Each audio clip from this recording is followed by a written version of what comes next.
హల్లెలూయా. దేవుని నామానికి మహిమ కలుగునుగాక. గతించిన సంవత్సరము ఈ స్థలములో ప్రభు నన్ను నడిపించాడు. మొట్టమొదటిసారిగా నేను అనుకున్న అదే స్థలంలో కూర్చొని, ప్రభువా వచ్చే సంవత్సరం నేను ఎలాగొస్తానో నాకు తెలియపరిచయ్యా అని నేను ప్రార్థన చేసుకొని వెళ్ళా. ఇక్కడి నుంచి నమ్మి ప్రార్థన చేసుకొని వెళ్ళాను, విశ్వసించి ప్రార్థన చేసుకొని వెళ్ళాను. హల్లెలూయా. నా విశ్వాసాన్ని నా ప్రభువు ఒమ్ము చేయలా.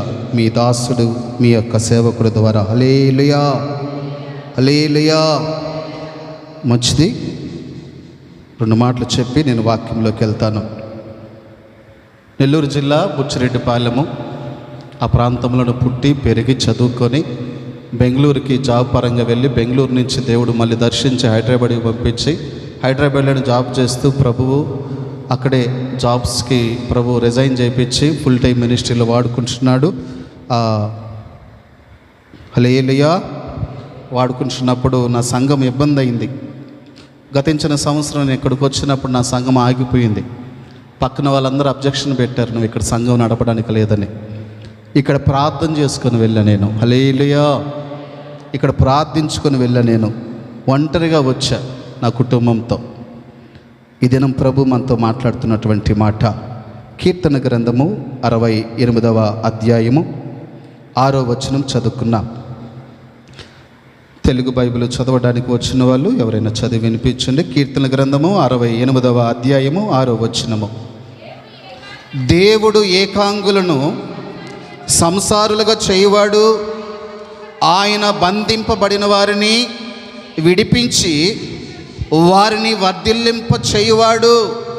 విశ్వాసఘాతకులు నిర్జల దేశమందు ప్రార్థన చేసుకున్న తలలో వంచినట్లయితే ఈ స్థలములోకి, ఈ యొక్క సంఘ ఉజ్జీవ కూడికల్లోకి మొట్టమొదటి ఈ సాయంకాలపు ఆరాధనలోకి వచ్చిన ప్రతి బిడ్డ కూడా, ప్రభువా ఖాళీ హృదయాలతోనూ వేదనతో దుఃఖముతో నిట్టూర్పుతో ఒకవేళ ఎవరైనా ఇక్కడికి వచ్చి ఉన్నారేమో, ప్రభువా నీ దాసుడు విత్తబోతున్న ఈ మాట ద్వారా, ప్రభువా ఖాళీ హృదయములతో ఒకవేళ ఇక్కడికి నేను వచ్చినట్లయితే, ఇరుకు వేదన ఇబ్బంది దుఃఖముతో నేను ఒకవేళ ఇక్కడికి వచ్చినట్లయితే, ప్రభువా నీవే నాతో మాట్లాడి, నీవే నన్ను దర్శించి నీ కృప ద్వారా ఇక్కడి నుంచి నన్ను పంపించయ్యా. ఏది తక్కువ కాకుండా నా ప్రభు ఇక్కడి నుంచి పంపించబోతున్నాడు. ఈ మొట్టమొదటి కూడికలోనే వాక్యము ద్వారా ప్రభు నిన్ను దర్శించబోతున్నాడు. వాక్యపు వెలుగులో నా ప్రభు నిన్ను తాకబోతున్నాడు. ఒక్కసారి నీ గుండెల మీద చేయి పెట్టుకొని ప్రార్థన చేసుకో, ప్రభువా నన్ను దర్శించు. ఈ ఆరాధన నుంచే రేపు ఉదయకాలము రేపు సాయంకాలము జరగబోయే ప్రతి కూడికలో నన్ను దర్శించు ప్రభువా. ఈ ప్రారంభ ప్రార్థన, ఈ ప్రారంభ వాక్యములో నుంచి నన్ను దర్శించు ప్రభువా అని ఒక్కసారి ప్రార్థన చేసుకో. నీ ఇరుకులన్నీ 3 ఆరాధనలు అయిపోయే లోపల, రేపు సాయంత్రం లోపల నా ప్రభు ప్రతి ఒక్క ఇరుకు గురించి నీతో మాట్లాడబోతున్నాడు. ప్రతి ఇబ్బంది ద్వారా నా ప్రభు నీతో మాట్లాడి ధైర్యపరచబోతున్నాడు. ప్రభువానికి వందనాలయ్యా. నీ దాసుడి ముఖం ఎంత మాత్రము కనపడకుండా, ప్రభువా నీ స్వరూపము, నీ దర్శనము, నీ తేజస్సు కనపడలాగా ప్రభువా మాతో మాట్లాడండి అయ్యా. ఇప్పటి వరకు పాటల ద్వారా ఆరాధన ద్వారా నీతో మాట్లాడాం ప్రభువా. వాక్యపు వెలుగులో నీవు మాతో మాట్లాడాలి ప్రభువా. వాక్యముతో మీరు మాతో మాట్లాడండి అయ్యా. తేటగా మాట్లాడండి ప్రభా. వినే చెవులు, గ్రహించే మనస్సు, సిద్ధపాటు కలిగినటువంటి మనస్సును నెమరవేసే స్థితిని దయచేయమని యేసుక్రీస్తు నామములో ప్రార్థించి వేడుకుంటున్నాము తండ్రి. చెబుదాం ఆమేన్. 2 చేతులు ఎత్తి ప్రభుకు స్తోత్రం చెబుదాం. హల్లెలూయా, హల్లెలూయా, హల్లెలూయా. మీరు చెబుతున్న స్తోత్రాలు అపవాదికి అపజయాన్ని తీసుకొస్తాయి. హల్లెలూయా. పరిశుద్ధ గ్రంథంలో చూసినట్లయితే చాలామంది ఇశ్రాయేలు ప్రజలు అంటారు, అబ్రహాము దేవా, ఇస్సాకు దేవా, యాకోబు దేవా అని. ఈ దినం నీ బిడ్డలు అనగలుగుతున్నారా? ఈ దినము నీ పితరులు ఇచ్చినటువంటి దేవుణ్ణి నువ్వు అనగలుగుతున్నావు, కానీ నీ ఇంట్లో భర్త అనగలుగుతున్నాడా? నీ దేవుడు మందిరంకి వెళ్ళొచ్చావా అంటున్నాడా? నా ప్రభు అంటున్నాడు, అబ్రహాముకు తోడుగా ఉన్న దేవుడు ఏమండి ఇస్సాకు విధేయత ద్వారా ఇస్సాకు కూడా దేవుడు తోడుగా ఉన్నాడు. యాకోబు దేవుడి మీద చూపించినటువంటి ప్రేమ ద్వారా యాకోబుకు కూడా దేవుడు తోడుగా ఉన్నాడు. ఏమండి యాకోబు తన అన్నను మోసం చేసి ఉన్న స్థలాన్ని వదిలిపెట్టి పారిపోయాడు దూర ప్రాంతం. వెళ్ళి అక్కడ ఎలా జీవించాడంటే గొర్రెల దగ్గర 7 సంవత్సరాలు మందలు మేపాడు. ఎందుకొరకు? జీతం కొరకు. ఏ జీతమో? భార్య అనే జీతం కొరకు మందను మేపాడు. మేపిన తర్వాత ఆ మామ ఏం చేశాడంటే చీకట్లో పెళ్లి చేసి లోపలికి పంపిస్తే ఉదయం చూస్తే ఎవరున్నారంటే తాను అనుకున్నటువంటి అమ్మాయి లేదంట, అక్కను పెట్టాడు. ఆయన అంటాడు ఉదయకాలము, అల్లుడు అల్లుడు నా ముద్దులు అల్లుడు, మా ఇంట్లో ఆచారం లేదయ్యా, చిన్నదాన్ని ఇచ్చే ఆచారం మా కట్టుబాటు కాదు అది. ఒకవేళ నీకు కానీ ఇష్టమైతే, ఒకవేళ నువ్వు ప్రేమించింది నిజమైతే, ఒకవేళ నీకు అంత ఇష్టం నా చిన్న కూతురు మీద ఉంటే ఇంకొక 7 సంవత్సరాలు మేపు, నీ జీతం కప్పకుండా. యాకోబు అన్నాడు, అయ్యో నేను ప్రేమించిన అమ్మాయికి ఇప్పుడు పెళ్ళైన అమ్మాయికి మధ్యలో ఏ అమ్మాయి లేదు, తప్పక మా మామ ఇస్తాడు. మోసగాడు కాదులే, మంచోడేలే. మనం ఏమనుకుంటామంటే మన ముందున్న వాళ్ళందరూ మంచోళ్ళు అనుకొని బతుకుతుంటాం, కానీ వాళ్ళకు మాత్రం మనం ఏం చేస్తామంటే లోపల కుయుక్తులు, వంచన. మనకు మాత్రం ఎదుటోడు మంచిగా కనిపించాలి, మనం ఇచ్చిన డబ్బు చక్కగా వాడు తిరిగి ఇవ్వాలి. కోరక మన ఇంటికి వస్తే గిన్నె ఇస్తా, గిన్నె తిరిగి ఇవ్వాలి. అన్నీ మనం అనుకుంటాం మంచోడు మంచోడు. ఈయన కూడా అనుకుంటాడు మా మామ మంచోడయ్యా, మా మామ మంచోడు, నాకు తప్పక పిల్లనిచ్చి పెళ్లి చేస్తాడు. అట్లాగే 7 సంవత్సరాలు చేశాడు, పిల్లనిచ్చాడు. ఏవండి 10 మంది కుమారులు పుట్టిన తర్వాత అప్పుడు దాకా ఉండి ఈ తేప తాను ప్రేమించినటువంటి భార్యకి ఒక కుమారుడు పుట్టాడు. ఎవరైనా? ఏసేపు పుట్టిన తర్వాత ఆయన అనుకున్నాడు, ఇక చాలు మా మామ దగ్గర, ఇక చాలు మా మామకి ఉడుగుం చేసింది, ఇక నేను నివసించినటువంటి నా తల్లిదండ్రుల దేశానికి నేను వెళ్ళిపోవాలి. మామతో అంటాడు, మామ నేను వెళ్ళిపోవాలి, నన్ను వదిలిపెట్టు. అల్లుడు నీ కాలు నా ఇంట్లో ఉన్నప్పుడు నా ఇల్లు ఎంత ఆశీర్వదించబడిందో తెలుసా? నీ గొర్రెలతో పాటు నా గొర్రెలు కూడా ఆశీర్వదించబడ్డాయి. ఎవరన్నా ఊరికో పెళ్ళికో వెళ్తుంటే ఇంట్లో ఉన్న బర్రెలు పక్కన వాళ్ళకి అప్పచెప్పి వెళ్తారు. అవి అరుస్తా ఉన్నాయంటే వీళ్ళు లేరే, ఎక్కడికి పోయారని ఫోన్ చేస్తారు. అమ్మా మీ బర్రెలు అరుస్తున్నాయని. నేను పక్కింటి వాళ్ళకి చెప్పొచ్చానమ్మా గుర్తుపెట్టమని, మర్చిపోయినట్టుంది. ఫోన్ చేస్తాలాంకి. అటువంటి అపనమ్మకం కాదు యాకోబు దగ్గర. తండ్రిని మోసం చేసినా, అన్నను మోసం చేసినా, మామను మాత్రం మోసం చేయలా, నమ్మకంగా చేస్తున్నాడు. కానీ 10 మంది కుమారులు పుట్టిన తర్వాత ఇష్టమైనటువంటి భార్యకు ఇష్టమైనటువంటి కుమారుడు పుట్టిన తర్వాత, మామయ్య ఇక నీకు నాకు చెల్లు, నేను నా బిడ్డను తీసుకుని వెళ్ళిపోతా. యేసేపు పుట్టిన తర్వాత తనకు వచ్చేయాలని ఆశ కలిగింది. ఎందుకంటే తనకి ఇష్టమైనటువంటి భార్యకు ఇష్టమైనటువంటి కుమారుడు పుట్టాడు. ఎలా సాకాడంటే తొడల మీద పెట్టుకొనే సాకాడు. 10 మందిని గొర్రెల దగ్గర పెట్టాడు, కానీ ఇష్టమైన భార్యకు పుట్టినటువంటి కుమారుని మాత్రమో తన తొడల మీద పెట్టుకొని ఇష్టంగా పెంచాడు. ఎలా పెంచాడంటే యాకోబు ఏమంటున్నాడంటే ఏసేపు మీ తాత ఉన్నాడే అబ్రహాము, మీ ఇంకో తాత ఉన్నాడే ఇస్సాకు, నేనున్నానే యాకోబుని. అబ్రహాము, ఇస్సాకు, యాకోబుల దేవుడు గొప్పవాడురా.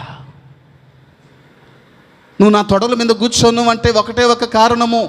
ఇదిగో నేను ఒంటరిగా వెళ్ళాను కానీ ఈ దినము నీతో పాటు నీకంటే ముందు పుట్టినటువంటి 10 మంది కుమారులతో కలిసి నేను ఒకప్పుడు ఒంటరిగా వెళ్ళా, ఇప్పుడు 11 మందితో మంచి బలము కలిగి, మంచి గొర్రెలు కలిగి, మంచి సైన్యముతో తిరిగి వస్తున్నా.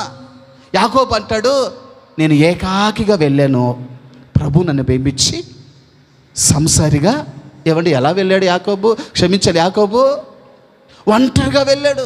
తన తల్లి ఇచ్చినటువంటి రొట్టెను, నూనెను, నీళ్ళను అన్నీ అయిపోయి దేవుడు దర్శించినప్పుడు ఆ నూనె తీసుకొని ఆ రాయి మీద పోసి దేవుడికి ప్రార్థన చేసుకుని ఆ స్థలంలో నుంచి అన్ని జనాంగం మధ్యలోకి వెళ్ళాడు. కానీ తను నమ్మినటువంటి దేవుడు తన చేతుల ద్వారా తన తల్లి ఇచ్చిన నూనె, ఈ దినము మీ బిడ్డలకి నూనె అనేటువంటి ప్రార్థనను మీ బిడ్డలకు అప్పచెపుతున్నావా? ప్రతి ఉదయకాలం అప్పచెపుతున్నావా? ప్రతి సాయంకాల సమయంలో అప్పచెపుతున్నావా? నువ్వు ఉన్నా లేకపోయినా కానీ రిబ్కా యోసేపుతో యాకోబుతో రాలా. యాకోబుతో వచ్చింది ఏంటంటే తల్లి ఇచ్చిన నూనె ఒక్కటే వచ్చింది. ఆ నూనె వాక్యానికి సాదృశ్యంగా ఉంది. హల్లెలూయా. ఆ నూనె పరిశుద్ధాత్మ దేవుడికి సాదృశ్యంగా ఉంది. నీవు నీ బిడ్డలను పెళ్లి చేసి ఇంకొక ఇంటికి పంపిస్తావు, అమ్మ నా బాధ్యత తీరిపోయింది అంటావు. కానీ నీవు పెళ్లి చేసే ముందు, నీవు చదివించే ముందు, నీవు హాస్టల్కి పంపించే ముందు, నువ్వు పనికి వెళ్ళేటప్పుడు ఇంటి పక్క వారికి అప్పగించే ముందు నీవు ప్రార్థన చేసి వాళ్ళకి అప్పగించాలి. ఊరకైనా చూడమని అప్పగించకూడదు. నువ్వు ఎలా తయారు చేయాలంటే నజావేతు అనేటువంటి తల్లిలాగా నీ బిడ్డలు తయారు చేయాలి. నజావేతుకి ముందు పుట్టినటువంటి 7 మంది కుమారులు ఆ యొక్క తండ్రి దగ్గర ఇంటిలోనూ సౌలు రాజు దగ్గర ఉన్నారు. కానీ ఒకే ఒక్కడు మాత్రము, దావీదు మాత్రము గొర్రెల దగ్గర ఒంటరిగా ఉన్నాడు. తన తల్లి ఏం నేర్పించిందో తెలుసా? దావీదు, నేను ఉన్నా లేకపోయినా, నేను నీతో ఉన్నా లేకపోయినా నా యేసయ్య కృప నీకు తోడుంటుందిరా. హల్లెలూయా. నేను ఉన్నా లేకపోయినా నీకు తోడుండాల్సింది ఏంటంటే నా దేవుని సన్నిధి. ఎన్ని గంటలకు వస్తున్నావు దేవుడి మందిరంకి? ఇది దేవుని మందిరము, దేవుని ఆలయము. ఈ మందిరంలో ఏముందంటే సర్వోన్నతుడైనటువంటి దేవుని యొక్క సన్నిధి మనకంటే ముందుగా దిగి వస్తుంది. హల్లెలూయా. అందరూ దేవుడు మందిరంకి వెళ్తారు, కానీ దేవుడు మందిరంలో ఉన్నటువంటి సన్నిధిని అనుభవించి ఇంటికి తిరిగి వెళ్ళేవారు తక్కువ. మీ దాసుడు విత్తి, గొంతు పోయేటట్టు విత్తి మీకు చెప్పి ఆ గడప దాటే ముందే, ఆ గడప దాటేదాకా దేవుడు సన్నిధి ఉంటుంది. అయ్యో దేవుడు నాతో మాట్లాడాడు, నన్ను దర్శించాడని ఆ గడప దాటగానే ఆ పక్క ఆమెతో మాట్లాడుద్ది. ఎలా ఉంది నీ కోళ్ళో? ఏం చేస్తుండ మీ ఆయన? అపవిత్రమైనటువంటి మాటల చేత దేవుడు మందిరములో ఉన్న సన్నిధిని ఏం చేస్తున్నారంటే గడప దాటక ముందే పోగొట్టుకుంటున్నావేమో, జాగ్రత్త. కొంతమంది దేవుడు మందిరంకి ఎలా వస్తారో తెలుసా? ఆరాధన జరిగేటప్పుడు మధ్యలో వచ్చి దూరతారు. స్టార్టింగ్ ప్రార్థనకి రారు. స్టార్టింగ్ ప్రార్థన ఏముందిలే, పాటలు ఏమన్నాయిలే, నాకు ఇవ్వరు కదా పాట, నేను పోకపోతే ఏమైందిలే. ఆరాధన అయిపోయిన తర్వాత, వాక్యం అయిపోయిన తర్వాత లాస్ట్లో అయ్యగారు ఆశీర్వాదం ఇస్తారు కదా. యాకోబు కూడా పొందుకునింది ఆశీర్వాదం పొందుకునే కదా. ఆ ఆశీర్వాదం మా జీవితంలో ఉంటే చాలు అనుకొని వస్తున్నావేమో దేవుడు మందిరముకి. అలాగ వచ్చేవారికి దేవుడు సన్నిధి తోడుగా మీతో పాటు మీ ఇంటి దాకా రాదు. హల్లెలూయా. ఎప్పుడు వస్తుందో తెలుసా? భోజనానికి పెళ్ళికి వెళ్ళినప్పుడు నెల్లూరులో ఉన్నటువంటి ఆచారం ఏందో తెలుసా? ఒకడు తింటున్నప్పుడు వెనక నుంచి చూస్తుంటాడు, రే తినరా త్వరగా, లేరా త్వరగా. వాడికి వాసన వస్తుంటుంది మటన్ బిర్యానీ. వాడు చూస్తూ ఉంటాడు, రే తినరా త్వరగా, అందరు తింటున్నారా, తినరా. ఏమండి, వీడు కూర్చున్న తర్వాత పక్కన చెప్పొద్దు, నాకు కూడా సీటు తీసి పెట్టి వదినా నాకు కూడా సీటు తీసిపెట్టి ఇప్పుడే వస్తా. పిల్లోడు ఏడొస్తున్నాడు. ఈమె సీటుని, పక్క సీటుని తీసిపెట్టి వాడు ఆకేసేటప్పుడు ఉంది మా వదిన ఉంది ఆకు పెట్టి అంటాడు. ఆకైతే పెడతాడు, కానీ ఇంక లడ్డేస్తాడు. ఆమె రాలేదు నేను వేయనంటాడు. ఇంకే రోటీ వేస్తాడు, ఆమె రాలేదు వేయలేదు అంటాడు. ఇంక కుర్మా వేస్తాడు, ఈమె రాలేదు. ఈమె ప్లేటు ఎగరుతూ ఉంటుంది గాలికి. ఈ ప్లేట్లో మాత్రం అన్నీ నిండి అందరు తింటున్నారు కదా, ఈమె కూడా తినేస్తుంది. ఇప్పుడు ఈ ప్లేట్లో ఉన్నది ఏం తెలుసా? మొట్టమొదటిగా దేవుడు మందిరంలోకి వచ్చి ప్రారంభ ప్రార్థన అనేటువంటి లడ్డు తింటుంది. అబ్బా ఎంత రుచిగా ఉంది ప్రారంభ ప్రార్థన. తర్వాత ఏమండి ఆ రోటీ చికెన్ కర్రీ తింటుంది. ఇది పాటలు, అబ్బా ఎంత బాగుంది రోటీ, ఎంత మెత్తగా ఉంది, అమ్మో ఎంత బాగుంది చికెన్, మెత్తగా ఉడికింది, రుచులుగా తింటుంది. ఆ తర్వాత పక్క ప్లేట్ చూస్తే ఇవి ఇంకా రాలా. ఈమె మాత్రము ఆ ప్లేట్లో ఉన్నవన్నీ ఆస్వాదించి తింటూ ఉంటుంది. బిర్యానీ, మటన్ బిర్యానీ కూడా పెడతారు, అది కూడా తినేస్తుంది. ఇవి ఎప్పుడు వస్తుందో తెలుసా? అన్నీ తినేసిన తర్వాత వైట్ రైస్లోకి ఏం వేస్తారు? పెరుగు. ఆ టైంకి వచ్చి కూర్చుంటుంది. వదినా ఏమేం పెట్టారు? పిచ్చిదానా, నువ్వు ప్రారంభ ప్రార్థనకు రాలేదు కదే. లడ్డు అనే ప్రారంభ ప్రార్థన చేశారే, రోటీ చికెన్ కర్రీ అనేటువంటి పాటలు పాడారే, గొప్ప మూలుగులు కలిగినటువంటి మటన్ బిర్యానీ ఆరాధన జరిగిందే, చికెన్ బిర్యానీ కూడా పెట్టారు వాక్యము. నువ్వు లాస్ట్లో వర్షిప్ అంతా అయిపోయిన తర్వాత ఎప్పుడొచ్చావు? నువ్వు ఎప్పుడొచ్చావు? లాస్ట్లో ఆశీర్వాదం ఇచ్చేటప్పుడు ఆ వైట్ రైస్ పెరుగన్నం పెడితే నీ కడుపు నిండుద్దా? ఏమంటది? మిస్ చేసుకున్నావు ఈరోజు. అయ్యగారు ఏం చెప్పారో తెలుసు? ఈరోజు దేవుడు సన్నిధి దిగి వచ్చింది ఈరోజు. హల్లెలూయా. ఎలా వస్తున్న దేవుడు సన్నిధికి? యాకోబు ఏ స్థలములో ఉన్న దేవుడు సన్నిధిని అనుభవించాడు.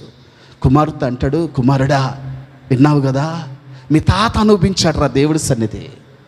మా నాయన ఇస్సాకు అనుభవించాడు దేవుడి సన్నిధి. మా తాత తొడల మీద కూర్చొని నేను కూడా అబ్రహాము చెప్పే అన్నీ విన్నా.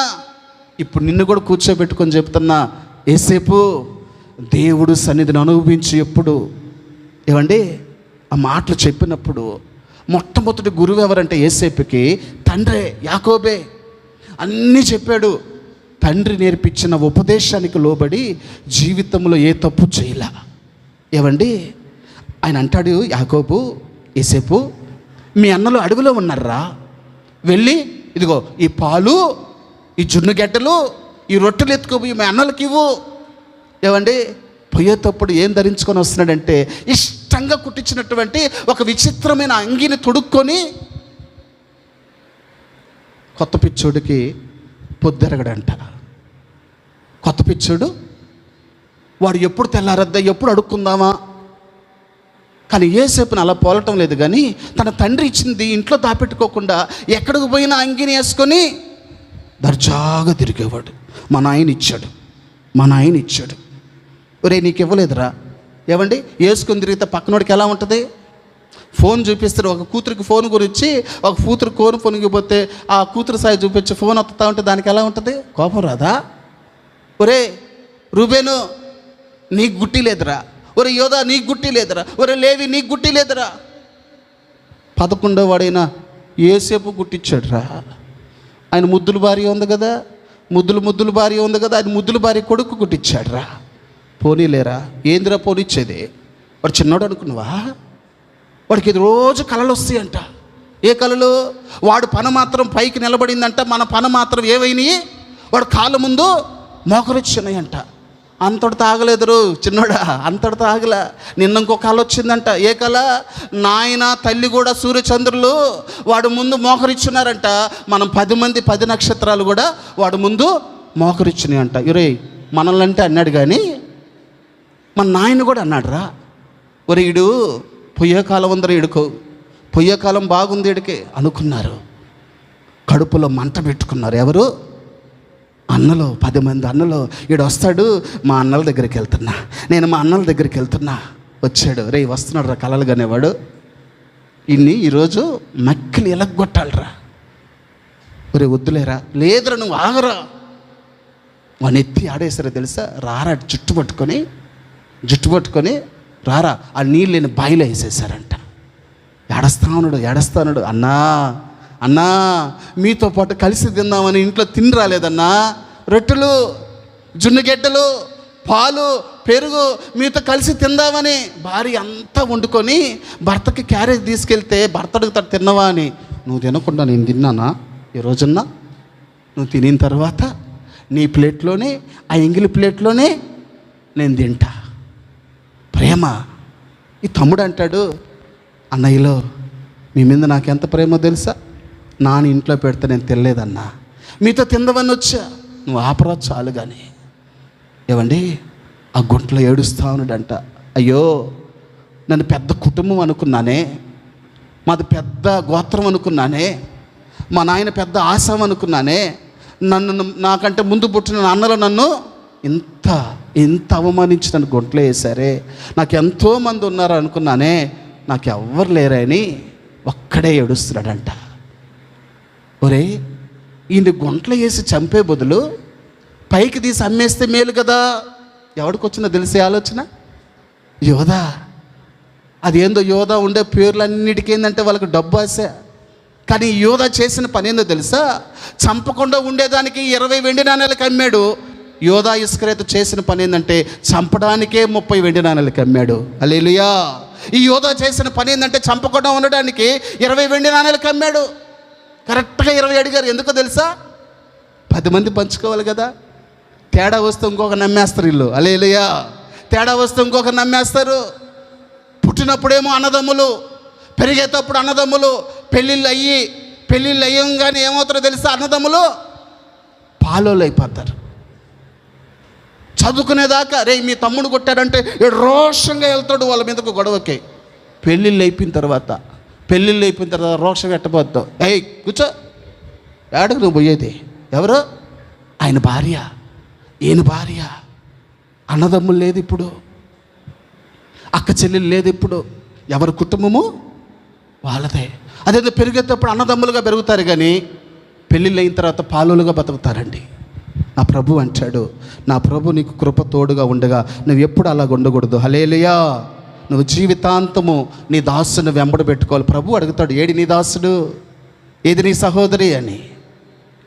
ఏసేపు అన్నీ ఆలోచించుకున్నప్పుడు యోధా తీసి అందరూ తీసి ఏసేపుని అమ్మేస్తుంటే, ఏసేపు చేతులు కట్టేసి అమ్మేసి పంపిస్తుంటే, ఆ యొక్క ఐగుప్తు జనాంగానికి అమ్మేసి పంపిస్తుంటే ఒక్కడే నడుస్తూ వెనక్కి తిరిగి చూస్తున్నాడు. అన్నలో ఇంత ప్రేమించారు కదా నన్ను, మీరు నన్ను ఇంత మోసం చేస్తారని అనుకోలేదు కదయ్యా అని అంటాడు. ఒక్కడే ఆ దూరంగా కొండలు దాటిన దాకా చూస్తున్నాడంట. నన్ను పిలుస్తారేమో, వీళ్ళు ఎందుకు చూస్తారు? ఇటు తిరిగి ఏం చేస్తున్నారు? డబ్బులు, రే నీకు 2 వెండి నాణేలు, నాకు 2 పంచుకున్నారు, అమ్ముకున్నారు. ఏసేపేమో అమ్మి వేయబడ్డాడు. ఈయన అనుకుంటాడు, ప్రభువా అది పెద్ద కుటుంబం అనుకున్నానే, నాకు 10 మంది అన్నలు ఉన్నారు అనుకున్నానే, మా నాన్న ఉన్నాడే, మా నాన్నకు 4 భార్యలు ఉన్నారే, ఇంత పెద్ద కుటుంబం అనుకున్నానే. ఈరోజు నా పరిస్థితి ఏమైంది? ఒంటరిని అయిపోయాను. ప్రభువా మీకు కూడా అనిపిస్తుంది కదా, హాస్పిటల్లో ఉండి ఏ బిడ్డ రాకపోతే, హాస్పిటల్లో ఉండి అప్పులుగా ఉండి ఎవరు నిన్ను ఆదుకోకపోతే, ప్రభువా మా ఇంట్లో కార్యం పెట్టుకున్నప్పుడేమో జనాలు తన్నుకొని వచ్చారు కదా ప్రభువా, 100 ప్లేట్లు తీస్తే సరిపోక ఇంకొక 20 ప్లేట్లు తెచ్చాం కదా ప్రభువా. ఇప్పుడు వేదన వచ్చి శ్రమ వచ్చినప్పుడు ఒక్కడు కూడా పలకరించడానికి రాలేదు కదా ప్రభువా. నేను మోసపోయాను ప్రభువా, అందరూ మా బంధువులు అనుకున్నాను. కాదయ్యా, నేను ఒంటరిని ప్రభువా. ఆయన అంటాడు, ఒంటరి గువనై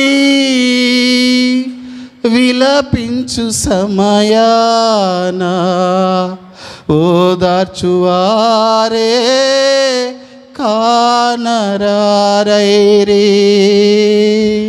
అయ్యా ఒంటరి గువనై విలపించు సమయాన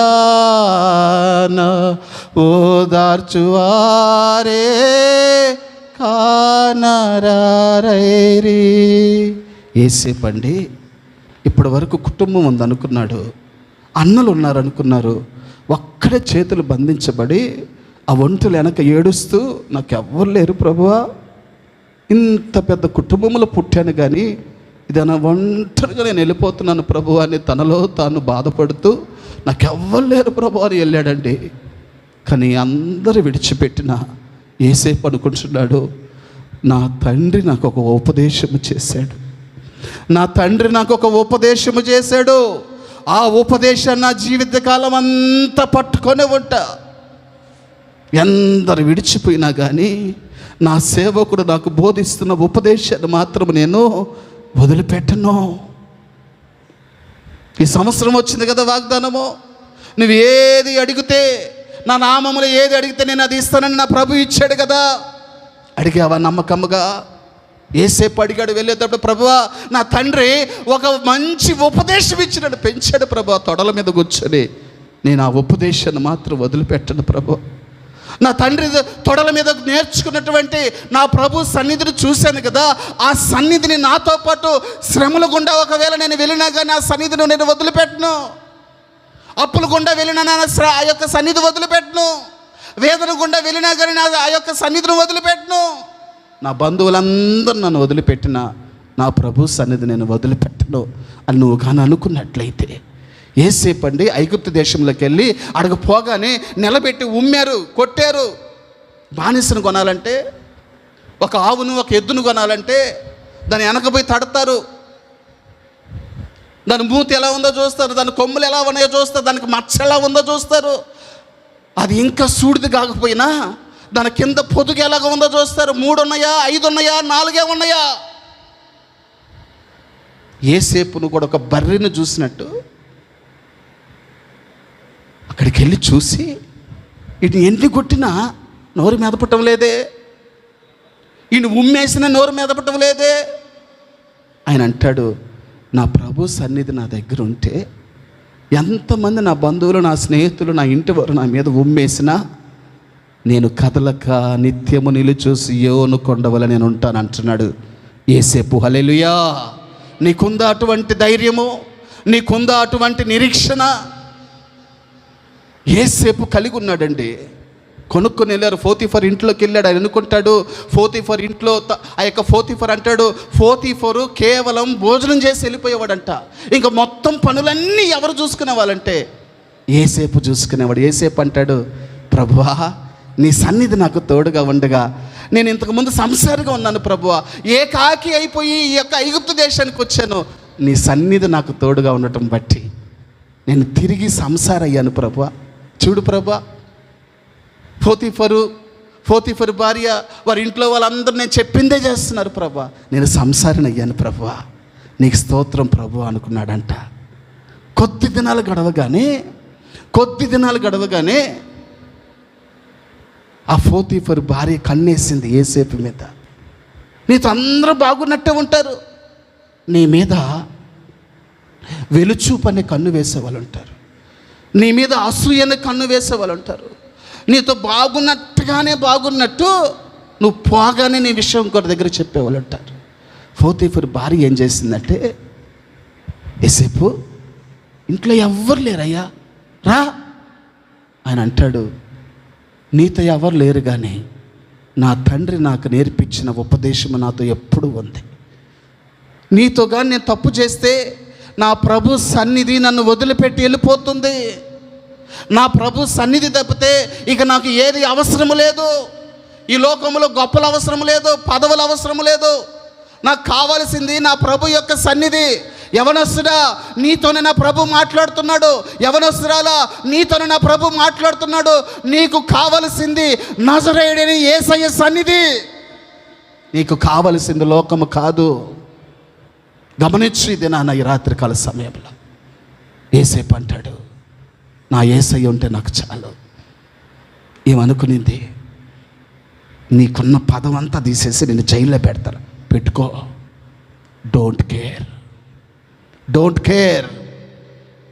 నిన్ను లక్ష్య పెడితే నా ప్రభు నన్ను లక్ష్య పెట్టడం.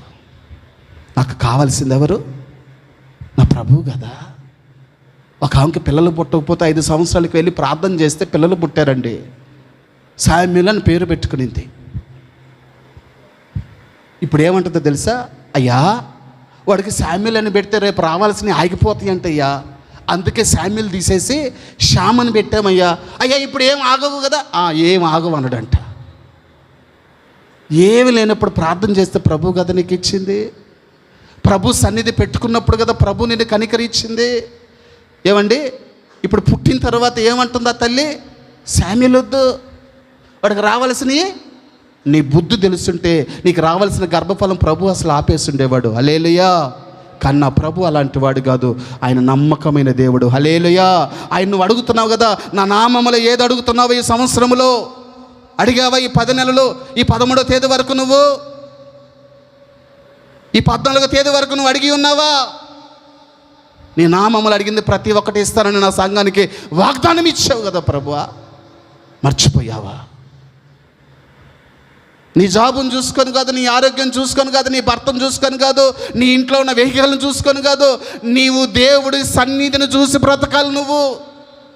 అప్పుడే ఆయన కృప నిరంతరం నీతో ఉంటుంది. హల్లెలూయా. నా ప్రభు అంటాడు, ఆయన కృప నిలబడటానికి నీ మనసు చూస్తాడు, నీ సత్క్రియ చూస్తాడు. ఆదికాండము 4:7 అటు ఉంటుంది. ఆదికాండము 4:7 ప్రభు అంటున్నాడు, ఆ ఇద్దరు బిడ్డలను పిలిచి కయీనుతో ప్రభు అంటున్నాడు, యెహోవా దేవుడు దిగివచ్చి, నీవు సత్క్రియ చేసిన ఎడల తల ఎత్తుకొనవా. ఏమండి, యేసేపు జైలుకి వెళ్ళినా తల ఎత్తుకొని వెళ్ళాడు. హల్లెలూయా, హల్లెలూయా. ఎందుకు ఎత్తుకొని వెళ్ళాడు తల? పోతీఫరు భార్యతో ఏ తప్పు చేయలా, మంచి సత్క్రియ చేశాడు. నువ్వు చేయగలుగుతున్నావా? నీకు కష్టం వచ్చినప్పుడు కూడా నువ్వు సత్క్రియ చేయగలుగుతున్నావా? అబ్రహాముని పిలిచి, అబ్రహాము నీ కుమారుని ఇస్తావా అంటే కత్తి ఎత్తి చంపడానికి చూశాడండి అబ్రహాము. దేవుడు చూసి అంటాడు, అబ్రహాము నీ సత్క్రియ నేను చూశా, చాలు, అనేక జనములకు నువ్వు తండ్రి అవుతావు. హల్లెలూయా. శారమ్మతో ఆతిథ్యం ఇచ్చినప్పుడు, శారమ్మ నీ భర్త చెప్పగానే అన్నీ మాకు వండి పెట్టావు కదా, ఆతిథ్యం ఇచ్చావు కదా, ఇదిగో నీ సత్క్రియ నేను చూసా, అనేక బిడ్డలకు నువ్వు తల్లి అవుదువుగాక. హల్లెలూయా. దానియేలు సింహపు గుమ్మలో ఉండగాని రాజు ఆజ్ఞ ఇచ్చాడు, రాజు తప్పితే ఎవరు నువ్వు ఆరాధించకూడదని. రేపు 7కి ఆదివారం కానీ ఎంఆర్ఓ వచ్చి రేషన్ కార్డులు ఉన్న వాళ్ళు అందరి పేర్లు తీసేస్తా, మందిరంకి వెళ్ళి నాడు కానీ ఉంటే వస్తారనుకున్నావు. ఒక్కదానివన్నా ఉందా నీకు ఆ ధైర్యము? ఉందా నీకు నీలో ఉన్న సత్క్రియ? పరీక్షించుకో ఒకసారి. నీవు ఆధార్ కార్డుల కొరకు, రేషన్ కార్డుల కొరకు కాదు ప్రభు నేను వచ్చింది, నిత్యరాజ్యములు నీ రాజ్యం కొరకు నేను ఇక్కడికి వచ్చానని నువ్వు చెప్పగలిగినట్లయితే నా ప్రభు నీ సత్క్రియను చూసి నీ గురించి ఆనందిస్తాడు నా ప్రభు. హల్లెలూయా. అటువంటి హృదయం ఉంటే నా ప్రభు నిన్ను చూసి ఆనందిస్తాడు. కయ్యూనుతో అంటాడు, కయ్యూను నీ తల్లిదండ్రులతో మాట్లాడటం వదిలేసి మీ ఇద్దరితో మాట్లాడాను కదరా, మరి మీరు ఆ యొక్క అర్పణ తెచ్చినప్పుడు నీ హృదయం నొచ్చుకొని నీ తమ్ముని చంపేశావు కదా. కయ్యూను నువ్వు తప్పు చేయకపోతే తల ఎత్తుకునేవాడు కదా. యేసేపు తల ధైర్యంగా ఎత్తుకొని జైలుకి వెళ్ళాడండి. హల్లెలూయా. అక్కడ కూడా మంచి అనిపించుకున్నాడంటే ఎవరి చేత? పానదాయకుడు, భక్షదాయకుడు. ఎలా మంచి అనిపించుకున్నాడు? వాళ్ళిద్దరు పొట్టలు ఇంత ఉంటాయి నాలాగా, యేసేపేమో మీ అయ్యగారు లాగా ఉంటాడు. హల్లెలూయా. ఇప్పుడు మంచి అనిపించుకున్న దానికి జైల్లో ఏం చేయాలి? వాడికి వచ్చిన గుడ్లు, వాడికి వచ్చిన చికెన్ అంతా వీళ్ళిద్దరికి పెట్టేశాడు. ఇప్పుడు వీళ్ళిద్దరికి యేసేపు ఎలా ఉన్నాడంటే, యేసేపు చాలా మంచివాడు. ఎందుకని? ఆయన తినకుండా క్రైస్తవుడు తన నోట్లో ఉన్నింది కూడా తీసి పెడతాడు. హల్లెలూయా. సేవకుడు తన బిడ్డలుగా పెట్టవలసింది కూడా తన విశ్వాసులుగా పెడతాడు సేవకుడు. హల్లెలూయా. అతనే నిజమైన సేవకుడు. హల్లెలూయా. ఏవండి, అక్కడ కూడా మంచి అనిపించుకొని వాళ్ళిద్దరి మధ్యలో సంతోషంగా ఉంటే వాళ్ళిద్దరు కళలన్నిటికీ భావం చెప్పాడు. ఈయన అంటాడు యేసేపు, ప్రభువా ఒంటరిగా జైల్లోకి వచ్చాను, ఇక్కడ కూడా నువ్వు నన్ను సంసారం చేసావు ప్రభువా, నీకు స్తోత్రం ప్రభువా. హల్లెలూయా. జైల్లో కూడా నువ్వు నన్ను వదిలిపెట్టలా. ఎందుకో తెలుసా? నీ సన్నిధిని నేను వదిలిపెట్టలేదు కాబట్టి ఏ స్థలంలోకి వెళ్ళినా, ఏ ఇబ్బందుల్లోకి వెళ్ళినా నువ్వు నన్ను వదిలిపెట్టలేదు ప్రభువా. ఎన్నిసార్లు ఒంటరి వాడిని అయిపోయినా, ఏ కాకిని అయిపోయినా నువ్వు తిరిగి తిరిగి తిరిగి మళ్ళీ సంసారం చేస్తున్నావు ప్రభా. వీళ్ళిద్దరు కూడా వాళ్ళ టైం వచ్చినప్పుడు వెళ్ళిపోయారండి రాజు దగ్గరికి. 3 సంవత్సరాలు పట్టించుకోలే. ప్రభుతో అంటాడు, ప్రభువా ఆయన అంటాడు యేసేపు, నీ సన్నిధానంలో సంపూర్ణ సంతోషం, ఆరాధించుకునే విలువైన అవకాశం, కోల్పోయినవన్నీ మాకు ఇచ్చుటకును, బాధల నుండి బ్రతికించుటకును, నీవే రాకపోతే నేనేమైపోదును అయ్యా, నీవే రాకపోతే నేనేమైపోదును, నేనుండాలేనయ్యా, నే బ్రతుకాలేనయ్యా, నేనుండాలేనయ్యా, నే బ్రతుకాలేనయ్యా, నీవే లేకుండా నేనుండాలేనయ్యా, నీ తోడే లేకుండా నేనుండాలేనయ్యా. హల్లెలూయా. వాళ్ళిద్దరు కూడా వెళ్ళిపోయినప్పుడు తర్వాత ఏం పడుతున్నాడంటే, ప్రభువా నీ సన్నిధానంలో గడిపే భాగ్యం చాలయ్యా. నా తండ్రి పోయాడు, 10 మంది అన్నలు పోయారు, పోతీఫరు కుటుంబం పోయింది, ఈ జైల్లో ఉన్నటువంటి పానదాయకుడు భక్షదాయకుడు కూడా పోయారు ప్రభువా. అయినా నీ సన్నిధిని నేను వదిలిపెట్టను ప్రభువా. ఎందుకో తెలుసా? నా తండ్రి నేర్పించిన ఉపదేశము. హల్లెలూయా. అది బలమైన ఉపదేశము. నా దాసుడు నా కొరకు ఈ ప్రాంతానికి వచ్చి చెమటోర్చి సమయాన్ని ఇచ్చి డబ్బునిచ్చి కుటుంబాన్ని ఇచ్చి నేను పట్టుకున్నాడు కదా. ఆయన దేవుని ప్రేమతో నిన్ను ఆకట్టుకున్నాడు కదా. ఒకప్పుడు ఒంటరిగా వచ్చిన కుటుంబం యోసేపు వలె, ఒకప్పుడు ఒంటరిగా వచ్చాడు ఈ సమయంలో ఈ యొక్క ప్రార్థనలోకి. నల్ల త్రాచులు, విష పురుగులు. ప్రభుతో అన్నాడు, ప్రభువా నీ సన్నిధితో ఈ స్థలంలోకి వచ్చాను ప్రభువా. నేను నాకు భార్య నా బిడ్డలు చిన్న బిడ్డలతో ఈ సంఘంలోకి ఈ స్థలంలోకి వచ్చామయ్యా. ఒక దినాన నువ్వు నన్ను ఆశీర్వదించబోతున్నావు ప్రభువా. హల్లెలూయా. యేసేపు అంటాడు, ఎంతమంది వచ్చినా ఎంతమంది పోయినా, ఏ ఆధార్ కార్డు పోయినా ఏ రేషన్ కార్డు పోయినా నీ సన్నిధిని మాత్రం నేను వదిలిపెట్టను ప్రభువా. దేవుడు అంటాడు, మరి యేసేపు ఇన్నిసార్లు నేను ఏకాకిని చేసేసాను కదా నేనే, అయినా నువ్వు నన్ను వదిలిపెట్టడం లేదు కదా. మనుషులందరూ నేను దూరం పెట్టారు, నీ తండ్రి వదిలేశాడు, చచ్చిపోయాడు అనుకున్నాడు, నీ అన్నలు అమ్మేశారు 20 వెండి నాణేలకి. పోతీఫరు నమ్మకంగా చేస్తున్న ఆ యొక్క పోతీఫరు కూడా జైల్లోకి పంపించాడు. నీ కడుపు మార్చుకొని వాళ్ళకి పెట్టి తిండి తిన్నటువంటి ఆ పానదాయకుడు భక్షదాయకుడు మర్చిపోయాడు. నేను మర్చిపోలేదు యేసేపు నిన్ను, నా ప్రభు నేను మర్చిపోలా. ప్రభు అంటాడు, నేనే ఫరో కల్లోకి వెళ్ళి వాడికి ఒక దర్శనం ఇస్తా, నిన్ను లోపల నన్ను బయటికి తీసుకొస్తా. హల్లెలూయా. హల్లెలూయా. రాజు కల్లోకి దేవుడే వెళ్ళి దర్శనం ఇస్తేనంటాడు, ఈ కళకు భాగం చెప్పేవాడు ఎవడు? అప్పుడు ఈ పానదాయకుడు అంటాడు, అయ్యా నన్ను క్షమించయ్యా, నేను నీ దగ్గర ఉన్నానంటే ఒకడు నాకు దర్శనం చెప్పాడయ్యా, అర్థం చెప్పాడయ్యా, వాడైతే నీకు చెప్పగలడయ్యా. రాజు అంటాడు, తీసుకురా, స్నానం చేయించు, నా నగలయి, నా 2 రథం ఇవ్వు. యేసేపు అంటాడు, ప్రభువా ఎందుకయ్యా ఇవన్నీ? దేవుడు అంటాడు, ఒరే నిన్ను అందరూ వదిలేశారా, మాటి మాటికి నువ్వు ఏకాకి అయిపోయావురా, ఈ తేప మాత్రం నువ్వు ఏకాకి అవ్వవురా. నిజమేనా ప్రభువా? చూడు, ప్రతి సంవత్సరం నష్టం జరిగింది మాకు. ఒక సంవత్సరం బంగారం పోయింది, ఒక సంవత్సరం తెచ్చుకున్న బరి చచ్చిపోయింది, ఒక సంవత్సరం పంట కోస్తే రేటు లేకుండా తక్కువ రేటుకి అమ్మాం. ఈ తేప జరగదురా. ఏది జరిగినా నీ చిత్తమే ప్రభువా. ఏది జరిగినా అనగలుగుతావా నువ్వు? ఉందా అటువంటి విశ్వాసం? యేసేపుకున్న విశ్వాసము. యేసేపు అంటాడు, నీ చిత్తం ప్రభువా. ఏమండి, అదే ఇంకొక పోతీఫరు కూతురుని తీసుకొచ్చి యేసేపుకి పోతీఫరు కూతురునిచ్చి పెళ్లి చేసిన తర్వాత ఈయన అంటాడు ఆ భార్యతో, నన్ను వదిలిపెట్టి వెళ్ళిపోవు కదా. అదేందండి అలాగంటున్నావు? నువ్వు రాజు తర్వాత రాజువి. ఒసే పిచ్చిదానా, మా నాన్న తొడల మీద ఇష్టమైన కుమారుడుగా ఉన్నప్పుడే మా అన్నలు నన్ను అమ్మేశారే, నువ్వు కూడా అమ్మేస్తావేమో నన్ను. లేదయ్యా, నువ్వు నాకు ఇష్టమైన వాడే కదా. భూలోకంలో మొట్టమొదటి బంధం ఏదో తెలుసా? భార్యాభర్తల బంధం. హల్లెలూయా. భార్యాభర్తల బంధం భూలోకంలో మొట్టమొదటి బంధం. ఎవరు? ఆదాము, అవ్వ. ఈ భూలోకంలో చివరి బంధం ఏదో తెలుసా? భార్యాభర్తల బంధమే.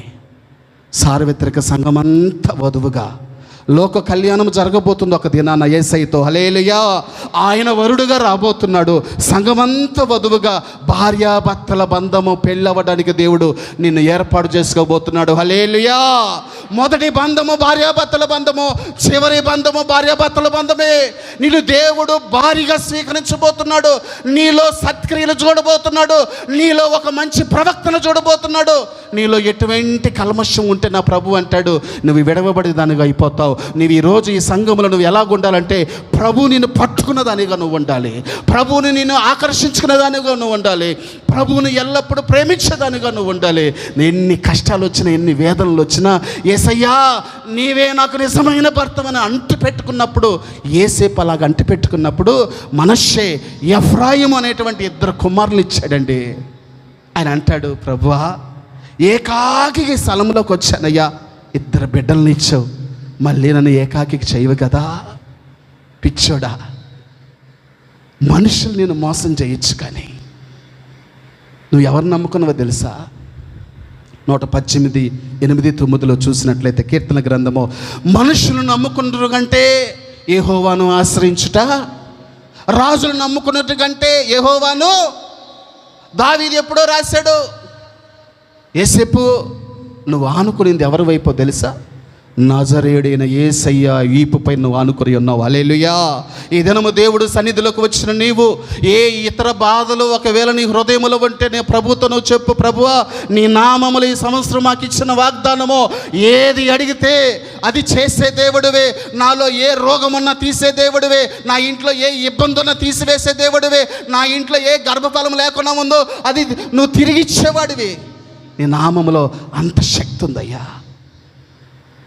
యేసేపు చచ్చిపోయే దినం వచ్చినప్పుడు ఆ యొక్క ఆదికాండము 50వ అధ్యాయములండి, 50వ అధ్యాయంలో చూసినట్లయితే 24వ వచనం చెప్తాను ఒకసారి. 23 ఆదికాండము 50:23 నేను ముగిస్తున్నాను. ఆదికాండము 50వ అధ్యాయం 23వ వచనము, యేసేపు ఎఫ్రాయిము యొక్క 3వ తరము పిల్లలను మరియు మనష్షే కుమారుడిని మాకీరునకు కుమారులు పుట్టి యేసేపు ఒడిలో వీళ్ళందరితో అంటాడు పిలిచి. 24వ వచనములో చదవండి అన్న. యేసేపు తన సహోదరులు చూచి, నేను చనిపోవచ్చున్నాను, దేవుడు నిశ్చయముగా ఈ స్థలములోకి ఒక దినాన వస్తాడు, నన్ను పంపించింది ఆయనే, నన్ను పంపించింది మీ అయ్యగారిని పంపించింది నజరేయుడైన యేసయ్య. హల్లెలూయా. నేను ఈ సంఘంలోకి తీసుకొచ్చింది యేసయ్య నువ్వు అనాలి. అడంటాడు యేసేపు, మిమ్మల్ని చూడ్డానికి ఈ స్థలములోకి, ఈ దేశముల నుండి తాను అబ్రహాం, ఇస్సాకు, యాకోబులతో ప్రమాణము చేసిన దేశమునకు మిమ్మల్ని తీసుకుని పోవునని చెప్పాను. అయితే ఆయన అంటాడు, మరియు యేసేపు దేవుడు నిశ్చయముగా మిమ్మల్ని చూడవచ్చును, అప్పుడు మీరు నా ఎముకలను ఇక్కడ నుండి తీసుకుని పోవాలని చెప్పి ఇశ్రాయేలీయుల కుమారుల చేత ప్రమాణమును ఏమండి ఒంటరిగా వచ్చాడండి. యేసేపు బందీగా వచ్చాడు, బానిసగా వచ్చాడు.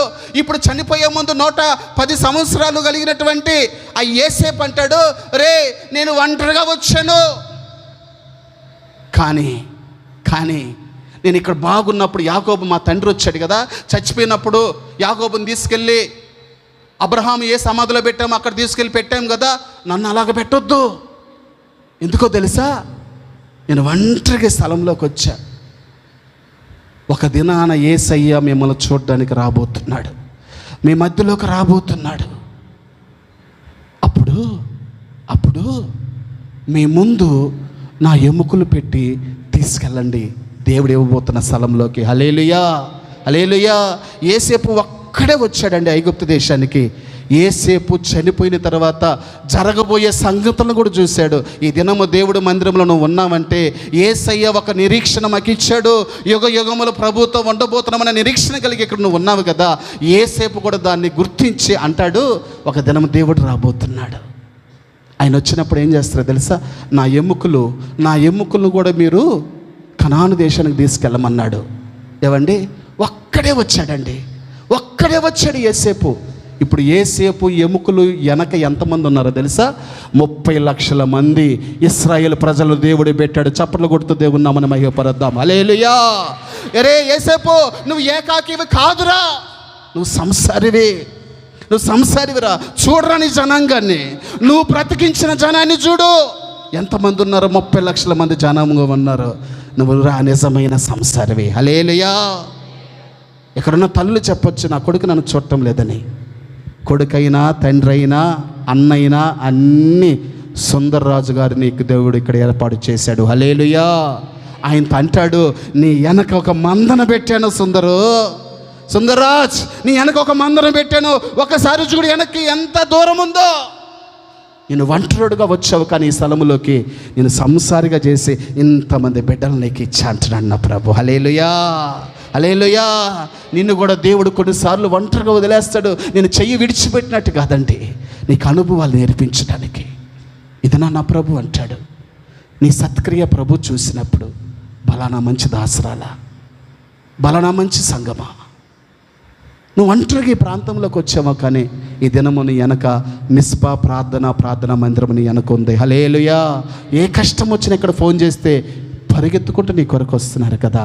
మరి నీ సాక్ష్యాన్ని నిలుపుకుంటావా? నీ భక్తిని నిలుపుకుంటావా?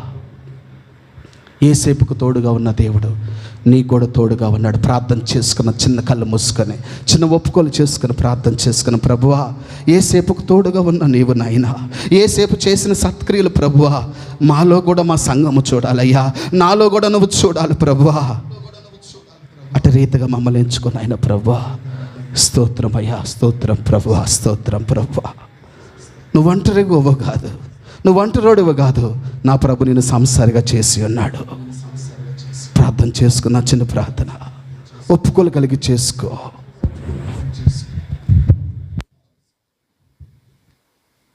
అందరి మళ్ళీ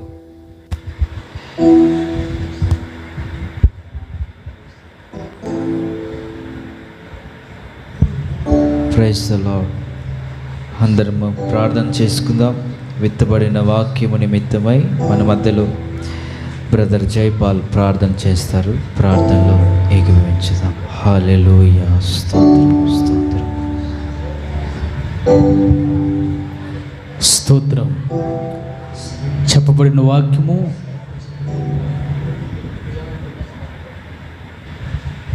ఫలభరితంగా మార్చినట్లుగా ప్రార్థన చేసుకుందాం. పరిశుద్ధుడా, కృప కలిగిన తండ్రి, నీకు స్తోత్రములు ప్రభువా. నీ దైవ సేవకులను ప్రభువా మీరు నిలబెట్టుకుని నీ ఉన్నతమైనటువంటి మాటలు ప్రభువా మా అందరితో మాట్లాడినందుకై నీకు స్తోత్రములు ప్రభువా. అయ్యా, ఏకాంగులను సంసారులుగా బంధింపబడిన ప్రభువా విడిపించి వర్ధిల్లింప చేస్తారని ప్రభువా నీ అమూల్యమైనటువంటి మాటలు ప్రభువా ఈనాడు మాకు తెలియజేశారు. ఇలాగ ప్రభువు వర్ధిల్లింప చేయడానికి కారణము అయ్యా యాకోబు ప్రభు అనుక్షణము నీతో నడవటమే, నీ సన్నిధిలో నడవటమే ప్రభువా. అలాగే యోసేపు కూడా ప్రభువు ఐగుప్తు దేశానికి ఒంటరిగా వెళ్ళాడు, కానీ నీ సన్నిధి అనుభవించి నీతోనే నడిచాడు ప్రభువా. ఇదిగో నీ ఆజ్ఞలతో నీ వాక్యముతో నడిచే ప్రతి ఒక్క బిడ్డన ప్రభువా నువ్వు వర్ధిల్లింప చేసే దేవుడవు, మహిమ కలిగింది తండ్రి. ఈ వాక్యము ఈ ఉపదేశం మేము అందరము ప్రభువా అనుక్షణము ప్రభువా యోసేపు అన్ని వేళ అందరి విడిచిన ప్రభువా అయ్యా నువ్వు ఉన్నావని నీతో నడిచి నీ వాక్యానుసారంగా జీవించి ఇదిగో తుదకు ప్రభువా అయ్యా ఐగుప్తు దేశంలోనే ఒక వర్ధిల్లిన వ్యక్తిగా అయ్యా కనాను దేశానికి ప్రభువా తిరిగి వచ్చినట్లుగా ప్రభువా ఈ వాక్యము విని మేమందరము ప్రభువా అయ్యా వాక్యానుసారంగా జీవించి నీతో నడిచి అయ్యా నీ ద్వారా మాత్రమే ప్రభువా ఆశీర్వాదాలు పొంది ప్రభువా నీ మహిమ కలిగిన రాకుడుకు ప్రభువా యోగ్యులుగా నడిచే కృప మాకందరికీ నీ కలిగి చేయమని ప్రభువా అయ్యా మహిమ కలిగిన తండ్రి అయ్యా యోసేపు వలె ప్రభువా అయ్యా అయ్యా నీతో నీ సన్నిధితో అయ్యా నీ వాక్యానుసారంగా జీవించే ప్రియబిడ్డలుగా మమ్మల్ని మార్చి నీ మహిమ కలిగిన రాకుడుకు వారసులుగా మార్చమని యేసు క్రీస్తు నామమున అడిగి వేడుకొనుచున్నాము తండ్రి. ఆమేన్.